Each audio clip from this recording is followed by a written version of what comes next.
আমাদের আজকের আলোচনার বিষয় আসিয়ান। আগের দিন আমরা আসিয়ানের যতটা আলোচনা করেছিলাম তারপরে যে অংশটা রয়েছে সেই অংশটা নিয়ে আমরা আজকে আলোচনা করব। এই অংশে আমাদের আলোচনার যে বিষয়গুলো রয়েছে সেগুলো হচ্ছে আসিয়ানের কাজ ও ভূমিকা, তার সঙ্গে আসিয়ানের সাফল্য এবং আসিয়ানের ব্যর্থতা। এই বিষয়গুলো নিয়ে আলোচনা করব। এই অধ্যায় থেকে আমরা জানি 2 এবং 4 মার্কের কোশ্চেন পড়বে। তাহলে এই আসিয়ান থেকে 4 মার্কের কোশ্চেন হতে পারে। সেই মতো করে আমরা এখানে সেই পয়েন্টগুলো ব্যবহার করেছি। 4 নাম্বারের জন্য 6টি পয়েন্ট দেওয়া আছে এবং তার সঙ্গে ভূমিকা হোক, সাফল্য হোক বা ব্যর্থতা হোক, প্রতিটার সঙ্গে একটু করে ভূমিকা দেওয়া আছে এবং তার সঙ্গে একটু করে উপসংহার দেওয়া আছে। এটা আসিয়ানের আলোচনা বটেই, কিন্তু তার সঙ্গে যে কোশ্চেন গুলো হয় সেই কোশ্চেন গুলো যেমন ভাবে লিখতে হয় সেইভাবেই কিন্তু তৈরি করে দেওয়া আছে। এবং এই আলোচনার শেষে এই আসিয়ান থেকে যে সমস্ত কোশ্চেন গুলো হয় 2 এবং 4 মার্কের, সেই কোশ্চেন গুলো নিয়েও আলোচনা হবে। তোমরা এখনো যারা এই চ্যানেলে যুক্ত হওনি তারা যুক্ত হয়ে যাও, বন্ধু বান্ধবদের সঙ্গে আলোচনাগুলো শেয়ার করো, লাইক কমেন্ট করতে ভুলবে না। তাহলে আজকে আমাদের আলোচনার বিষয় প্রধান আঞ্চলিক সংগঠন বা সংস্থা সমূহ। আমরা যে পাঠটি নিয়ে আলোচনা করব 6 নম্বর পাঠ, দ্বিতীয় অধ্যায়, রাষ্ট্রবিজ্ঞান বিভাগ, ক্লাস 12, সেমিস্টার 4, আসিয়ানের দ্বিতীয় অংশ আমাদের আলোচনা হবে। প্রথমে আমাদের আছে আসিয়ানের কাজ ও ভূমিকা। এই কাজ ও ভূমিকা আলোচনা করতে গেলে তার একটু প্রথমে 2-4 লাইন লিখতে হবে, তারপরে তোমরা আসিয়ানের ভূমিকা ও কাজ পয়েন্ট দিয়ে দিয়ে আলোচনা করবে। ঠিক আছে, চলো আমরা তাহলে মূল আলোচনাতে আসি। তাহলে আমরা আগের দিন জেনেছি দক্ষিণ পূর্ব এশিয়ায় যে আঞ্চলিক সংগঠনটি গড়ে উঠেছিল সেটার নাম আসিয়ান। সেইরূপ আসিয়ান কিন্তু দক্ষিণ পূর্ব এশিয়ায় একটা গুরুত্বপূর্ণ ভূমিকা পালন করছে নিজেকে প্রতিষ্ঠা করার জন্য বা নিজের কাজগুলো ঠিকমতো করার জন্য। আসিয়ানের একটা উদ্দেশ্য আছে, সেটা হচ্ছে দক্ষিণ পূর্ব এশিয়ায় রাজনৈতিক, অর্থনৈতিক, সামাজিক আনস্টেবিলিটি রয়েছে, সেটাকে স্টেবিলিটি বা সুস্থিতি আনতে চায় এই আসিয়ান। কোথায়? দক্ষিণ পূর্ব এশিয়ার দেশগুলোতে। এই স্টেবিলিটি আনার জন্য দক্ষিণ পূর্ব এশিয়ায় যে সদস্য রাষ্ট্রগুলো আছে তাদের মধ্যে পারস্পরিক একটা সহযোগিতা বৃদ্ধি করতে চায় এই আসিয়ান। এইভাবে তোমরা ভূমিকাটা দেবে। তারপরে আসিয়ানের ভূমিকা ও কার্যাবলীতে যে প্রথম পয়েন্টটা আছে সেটা হচ্ছে কি, আসিয়ানের স্থায়িত্ব বজায় রাখা। তো আমরা এটা আলোচনা করলাম, আসিয়ান গঠনের মূল উদ্দেশ্য হচ্ছে দক্ষিণ পূর্ব এশিয়ায় শান্তি, নিরাপত্তা, রাজনৈতিক স্থিতিশীলতা বজায় করা। কারণ বিংশ শতাব্দীর 60-এর দশকে কোরিয়ার যুদ্ধ, ভিয়েতনামের গৃহযুদ্ধ, এই অঞ্চলে যে রাষ্ট্রগুলো আছে সেই রাষ্ট্রগুলোর ক্ষেত্রে একটা পারস্পরিক অবিশ্বাসের পরিবেশ গড়ে তুলেছিল। সেই উদ্দেশ্যেই আসিয়ানের সদস্য রাষ্ট্রগুলি নিজেদের মধ্যে শান্তিপূর্ণ সহাবস্থান, আলাপ আলোচনা ও যুদ্ধ, এই সমস্ত বিষয়গুলোকে এড়িয়ে ওই অঞ্চলে একটা স্টেবিলিটি পরিবেশ তৈরি করতে চায়। এটা কিন্তু একটা আসিয়ানের ভালো ভূমিকা বা ভালো কার্যাবলীর মধ্যে পড়ে। দ্বিতীয় যে পয়েন্টটা আছে, অর্থনৈতিক উন্নয়নে ভূমিকা। অর্থনৈতিক উন্নয়নের ক্ষেত্রে আসিয়ান কিন্তু গুরুত্বপূর্ণ ভূমিকা পালন করেছে। এই আর্থিক উন্নয়নের জন্য আসিয়ানের সদস্য রাষ্ট্রগুলি সুস্থায়ী উন্নয়নের উপর জোর দিয়েছে। মানে তারা একটা বাজার তৈরি করতে চাইছে। এই বাজার তৈরি করার উদ্দেশ্য হচ্ছে এটাই, ওই অঞ্চলটাকে একটা মুক্ত বাণিজ্য অঞ্চল যাতে তৈরি হয়, সেখানে দক্ষিণ পূর্ব এশিয়ার যে রাষ্ট্রগুলো রয়েছে তারা যাতে পারস্পরিকভাবে বাণিজ্য করতে পারে।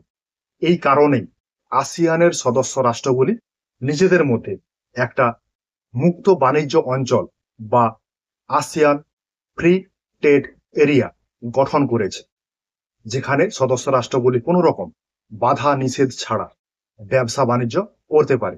এই ব্যবসা বাণিজ্য করলে কি হবে?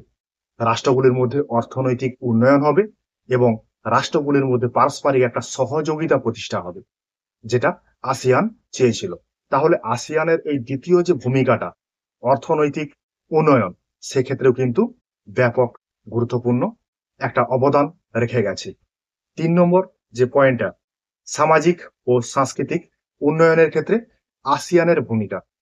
আসিয়ান এই সামাজিক এবং সাংস্কৃতিক উন্নয়নের ক্ষেত্রেও কিন্তু একটা গুরুত্বপূর্ণ ভূমিকা রেখেছে। এই জন্য শিক্ষা, সংস্কৃতি, ভ্রমণ, পর্যটন ইত্যাদি ক্ষেত্রে সহযোগিতার জন্য সদস্য রাষ্ট্রগুলি সামাজিক ও সাংস্কৃতিক উন্নয়নে ভূমিকা পালন করে। এই উদ্দেশ্যেই আসিয়ান সদস্য রাষ্ট্রগুলি সামাজিক সাংস্কৃতিক কমিউনিটি গঠন করেছে। এর ফলে ওই অঞ্চলের যে রাষ্ট্রগুলো রয়েছে তাদের যে সাংস্কৃতিক ঐতিহ্য, পোশাক আশাক ইত্যাদির মধ্যে যে একটা ভিন্নতা রয়েছে, সেই ভিন্নতার মধ্যে একটা ঐক্য প্রতিষ্ঠিত করতে আসিয়ান সক্ষম হয়েছে। আসিয়ানে যে দেশগুলো রয়েছে তাদের অনেকের ভাষা আলাদা, তাদের সংস্কৃতি আলাদা, তাদের পোশাক আশাক আলাদা। সেই যাতে ভিন্নতা না থাকে সেই জন্য সামাজিক এবং সাংস্কৃতিগত ক্ষেত্রে আসিয়ান সদস্য রাষ্ট্রগুলির সঙ্গে সহযোগিতা করছে। এইভাবে তোমরা পয়েন্টগুলো লিখবে। 4 নম্বর যে পয়েন্টটা আছে, পরিবেশ সুরক্ষা সংক্রান্ত কাজ। আসিয়ান জলবায়ু পরিবর্তন, প্রাকৃতিক সম্পদের সংরক্ষণ, সুস্থায়ী উন্নয়ন সংক্রান্ত কাজ করে থাকে। এই উদ্দেশ্যেই আসিয়ান দক্ষিণ পূর্ব এশিয়ায় আসিয়ান হেরিটেজ পার্ক ও জলবায়ু পরিবর্তন সংক্রান্ত এশিয়ান ওয়ার্কিং গ্রুপ তৈরি করেছে। তাহলে ওই অঞ্চলের জলবায়ু, প্রাকৃতিক সম্পদ যেগুলো আছে সেগুলোকে সংরক্ষণ করছে এবং সেই সংরক্ষণ করার জন্য রাষ্ট্রগুলি পরস্পরকে সাহায্য করে চলছে আসিয়ানের মারফত, আসিয়ানের মধ্য দিয়ে। 5 নম্বর যে পয়েন্টটা রয়েছে, দক্ষিণ এশিয়ার স্থায়িত্ব বজায় রাখা। যেমনটা আমরা আলোচনা করলাম, দক্ষিণ পূর্ব এশিয়ার যে রাষ্ট্রগুলো রয়েছে, দেশগুলো রয়েছে, তাদের মধ্যে রাজনৈতিক, সাংস্কৃতিক, সামাজিক, ভাষাগত একটা ভিন্নতা রয়েছে। সেই জন্যই ওই অঞ্চলের রাষ্ট্রগুলোকে যাতে একত্রিত করা যায়, একসঙ্গে আনা যায়, সেই উদ্দেশ্যে আসিয়ান কাজ করে চলছে। আসিয়ান নামক একটি ঐক্যবদ্ধ মঞ্চ তারা গঠন করেছে। সেই জন্যই দেখো আসিয়ানের একটা মূল মন্ত্র আছে, এক দৃষ্টিভঙ্গি, এক পরিচয়, এক সম্প্রদায়, যেটাকে ইংরেজিতে বলা হয় one vision, one identity, one community. এটা একটা দক্ষিণ পূর্ব এশিয়ার ভিশন। সেই ভিশনের মধ্য দিয়ে যেটা আলোচনা করা হলো, ওই অঞ্চলের যে ভিন্নতা আছে বিভিন্ন বিষয়ে সেটাকে একত্রিত করা আসিয়ানের একটা মূল কাজ। এর মধ্য দিয়ে আসিয়ান নিজেকে বিশ্ব রাজনীতির কাছে নিজের পরিচিতি পেতে চাইছে যে আসিয়ান নামে একটি আঞ্চলিক সংগঠন আছে, যে সংগঠনের মধ্য দিয়ে দক্ষিণ পূর্ব এশিয়ার রাষ্ট্রগুলি পারস্পরিক নিজেদের সহযোগিতা করছে। মানে আসিয়ানটা যে অন্যান্য বিশ্বের অন্যান্য যে রাষ্ট্রের থেকে আলাদা ভিন্ন, সেটা বোঝাতেই এই উদ্যোগটা গ্রহণ করা হয়েছে।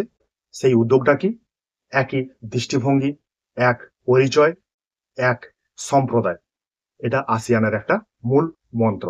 পরের 6 নম্বর যে পয়েন্টটা রয়েছে সেটা হচ্ছে বহুপাক্ষিক কূটনীতির প্রসার।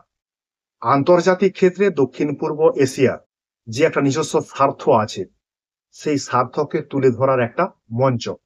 সে মঞ্চটার নাম কি? আসিয়ান।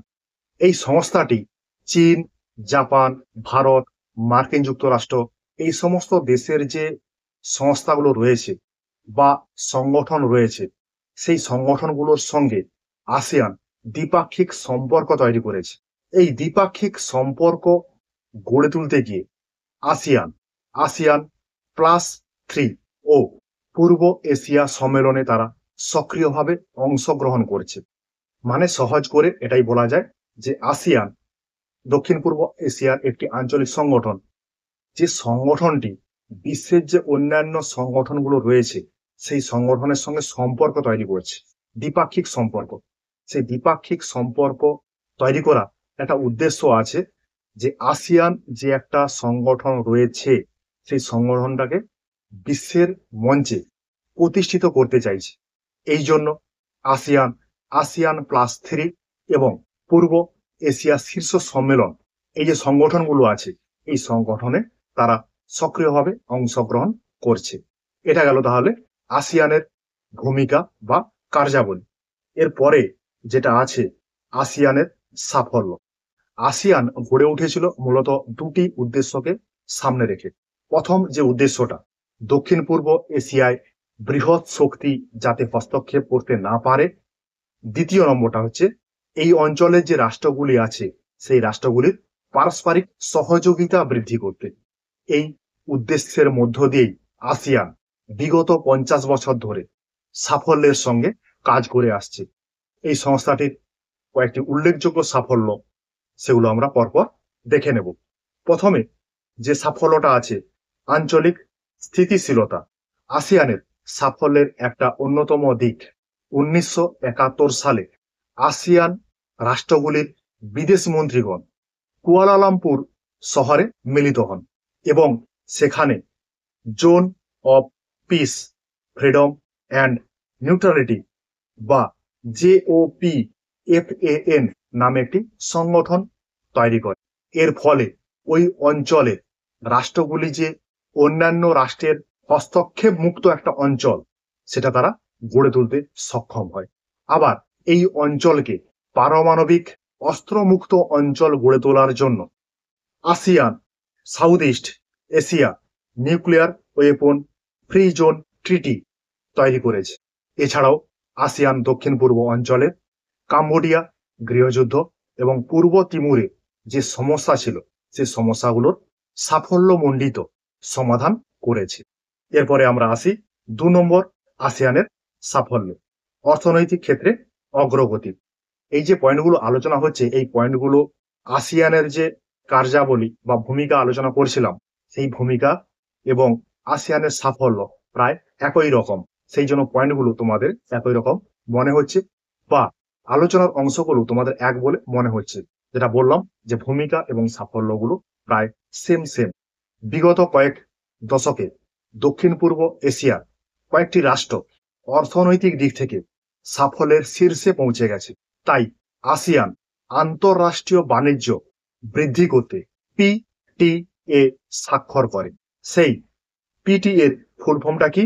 প্রেফারেন্টাল ট্রেড এগ্রিমেন্ট বা PTA।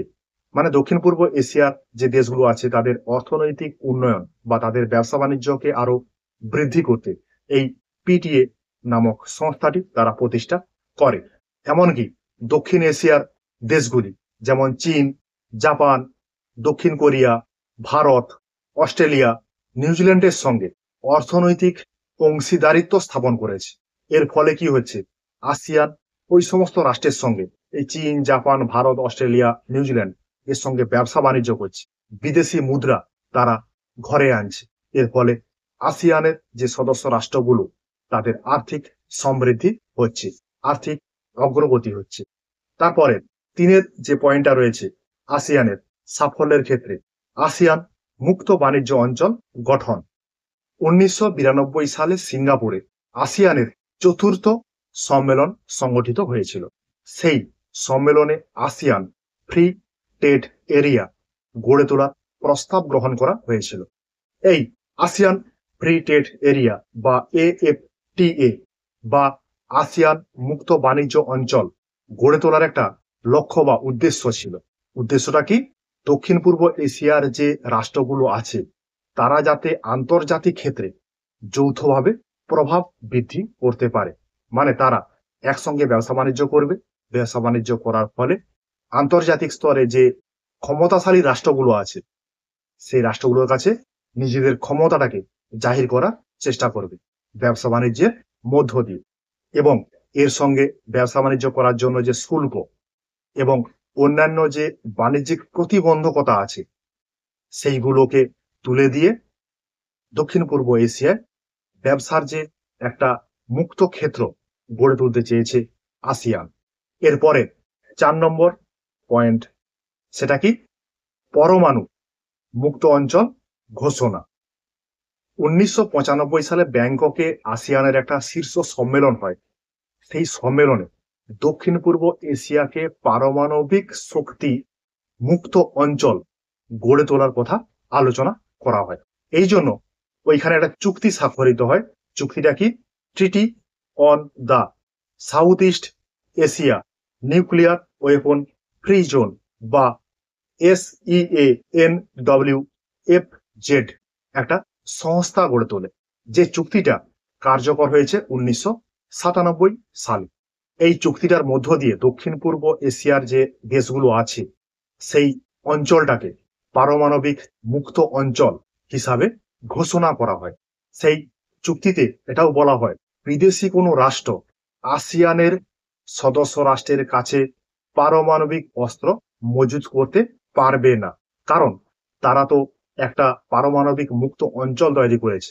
বিদেশি রাষ্ট্র যদি ওই সমস্ত সদস্য রাষ্ট্রের উপরে পারমাণবিক অস্ত্র বা পারমাণবিক শক্তি ব্যবহার করে বা ব্যবহার করার জন্য রাখে, তাহলে দক্ষিণ পূর্ব এশিয়ায় সমস্যার সৃষ্টি হতে পারে।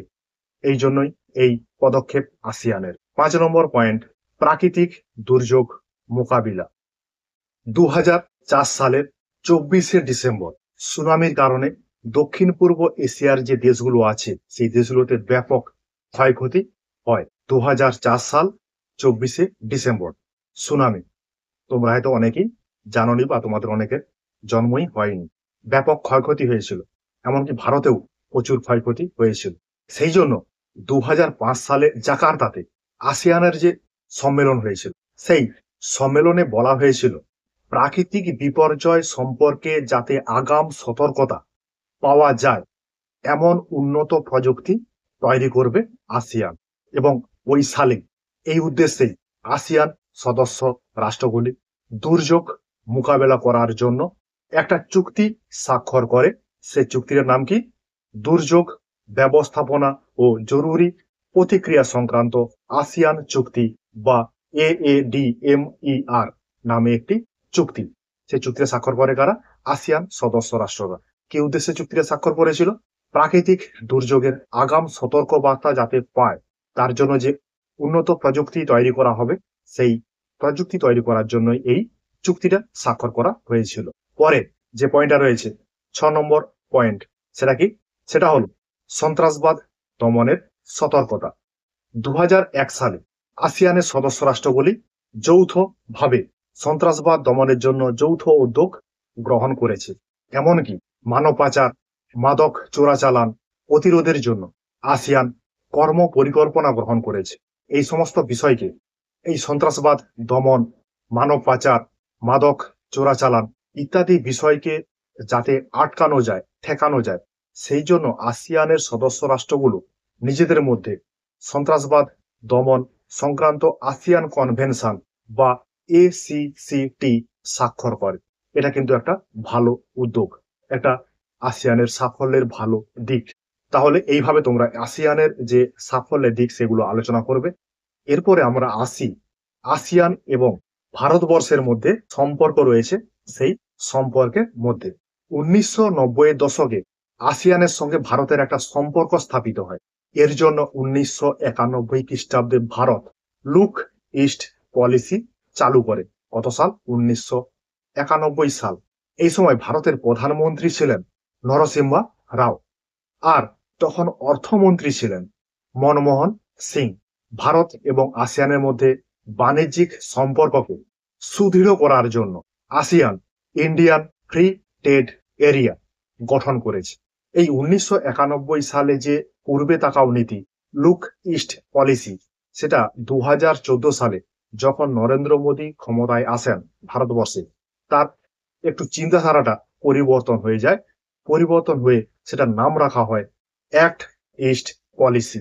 এইভাবে ভারত এবং আসিয়ানের মধ্যে সম্পর্ক তৈরি হয়েছে। সেই সম্পর্কটা আজকের নয়, আজ থেকে 30 বছর আগে। এরপর আমরা আসি আসিয়ানের যে ব্যর্থতার দিক রয়েছে, সীমাবদ্ধতার দিক রয়েছে, যে সমস্যার দিক রয়েছে, সেইগুলো নিয়ে আলোচনা। তাহলে এতগুলো শব্দ ব্যবহার করা হতে পারে। আসিয়ানের দুর্বলতা, সমস্যা, প্রতিবন্ধকতা, আবার সমালোচনাও থাকতে পারে। তাহলে আসিয়ান আর্থিক, আঞ্চলিক শান্তি, সহযোগিতাগত ক্ষেত্রে আন্তর্জাতিকভাবে সাফল্য অর্জন করেছে, কিন্তু কিছু ক্ষেত্রে আসিয়ানের দুর্বলতা থাকায় তার প্রভাবটা অনেকটাই কমে গেছে। সেই জন্য আমরা আসিয়ানের যে দুর্বলতার দিক, সেই দুর্বলতার দিকগুলো নিয়ে আলোচনা করব। প্রথম যেটা আছে পারস্পরিক সীমান্ত সমস্যা। আসিয়ানভুক্ত যে দেশগুলো আছে সেই দেশগুলোর যে সীমান্ত, সেই সীমান্তগত যে সমস্যা, সেই সমস্যার এখনো পর্যন্ত সমাধান হয়নি। সাবাহ ভূখণ্ড নিয়ে এখনো পর্যন্ত মালয়েশিয়া ও ফিলিপিন্সের মধ্যে বিরোধ রয়েছে। চীন সাগরকে নিয়ে চীন ও আসিয়ানের যে সদস্য রাষ্ট্রগুলো রয়েছে তাদের মধ্যে বিরোধ রয়েছে। এইখানে একটা বিষয় না বললেও নয়, চীনের বিরুদ্ধে আসিয়ানের সদস্য রাষ্ট্রগুলো উপযুক্ত পদক্ষেপ গ্রহণ করছে না। মানে চীন সম্পর্কে আসিয়ানের সদস্য রাষ্ট্রগুলির মধ্যে ঐক্যের অভাব আছে। আবার ফিলিপিন্সে উগ্রপন্থী সমস্যা, উদ্বাস্তু সমস্যা আসিয়ানকে অনেকটাই দুর্বল করে তুলেছে। এটা আসিয়ানের প্রথম দুর্বলতা। দ্বিতীয় যে দুর্বলতাটা রয়েছে সেটা হচ্ছে আর্থিক অসাম্য। আসিয়ানের সদস্য রাষ্ট্রগুলির মধ্যে যে আর্থিক বৈষম্য রয়েছে সেই আর্থিক বৈষম্য এখনো পর্যন্ত আসিয়ান মেটাতে পারেনি। একদিকে যেমন সিঙ্গাপুর, মালয়েশিয়া ধনী রাষ্ট্র, তেমনি অপরদিকে মায়ানমার, লাওস, ভিয়েতনামের মতো কিছু দেশ আছে আসিয়ান গোষ্ঠীভুক্ত দেশ যারা এখনো দারিদ্রতাতেই রয়ে গেছে। আসিয়ান সদস্যভুক্ত দেশগুলো নিজেদের মধ্যে ফ্রি ট্রেড এরিয়া গঠন করেছিল, মানে মুক্ত বাণিজ্য অঞ্চল গঠন করেছিল। সেখানে আসিয়ানের সমস্ত সদস্য রাষ্ট্রগুলো মুক্তভাবে ব্যবসা বাণিজ্য করতে পারবে। এই ব্যবসা বাণিজ্য করতে গিয়ে আসিয়ানের যে উন্নত রাষ্ট্রগুলো রয়েছে তারাই বেশি লাভবান হচ্ছে, যারা অনুন্নত তারা অতটা লাভজনক ফল পাচ্ছে না।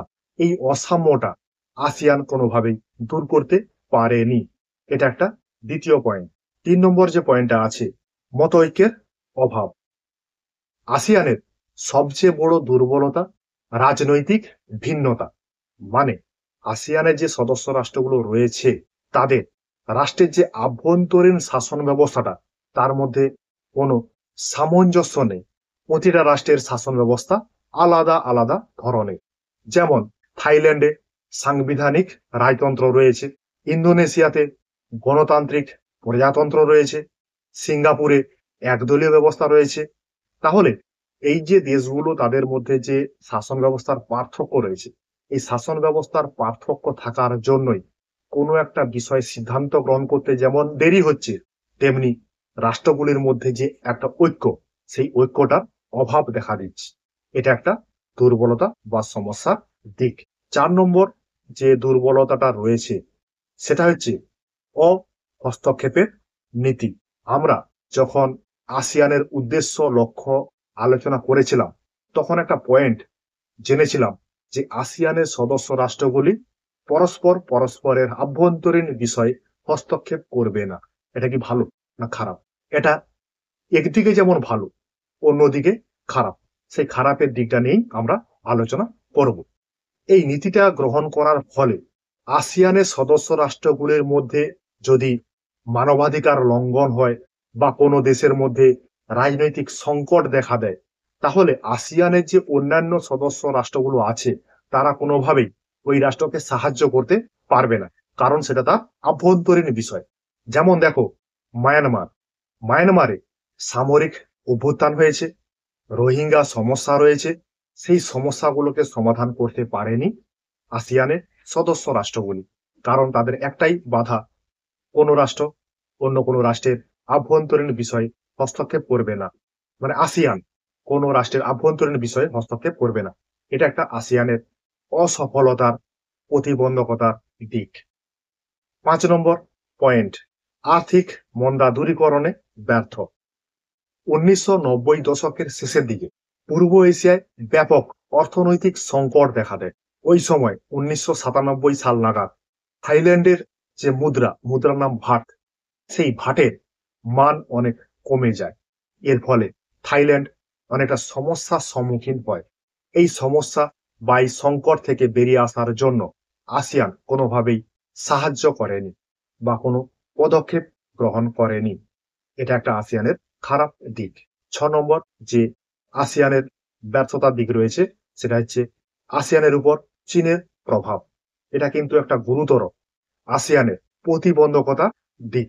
আমরা জানি চীন শুধুমাত্র ভারতের উপর নয়, বিশ্বের বিভিন্ন ক্ষুদ্র ক্ষুদ্র রাষ্ট্রের উপর ব্যাপকভাবে প্রভাব বিস্তার করে আছে। সে আসিয়ান হোক আর সার্ক হোক, চীন দক্ষিণ পূর্ব এশিয়ার একটা গুরুত্বপূর্ণ অন্যতম শক্তি। এই চীন রাজনৈতিক, সামাজিক, সাংস্কৃতিকগত দিক থেকে আসিয়ানকে ব্যাপকভাবে প্রভাবিত করছে, আর তার দ্বারা প্রভাবিত হচ্ছে আসিয়ান। চীন লাওস, ভিয়েতনাম, মায়ানমার, থাইল্যান্ড এই সমস্ত রাষ্ট্রের পরিকাঠামো উন্নয়নে ব্যাপক বিনিয়োগ করছে, আর্থিক সহায়তা করছে, যেটা আসিয়ানের কাছে একটা খুবই খারাপ দিক।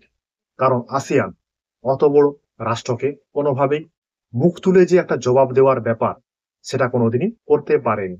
এইভাবে তোমরা আসিয়ানের সীমাবদ্ধতা, সমালোচনা, সমস্যার দিকগুলো তুলে ধরবে। এরপরে আমরা আসিয়ান যে আলোচনা করলাম, এই আসিয়ানের একটু উপসংহার দেবে।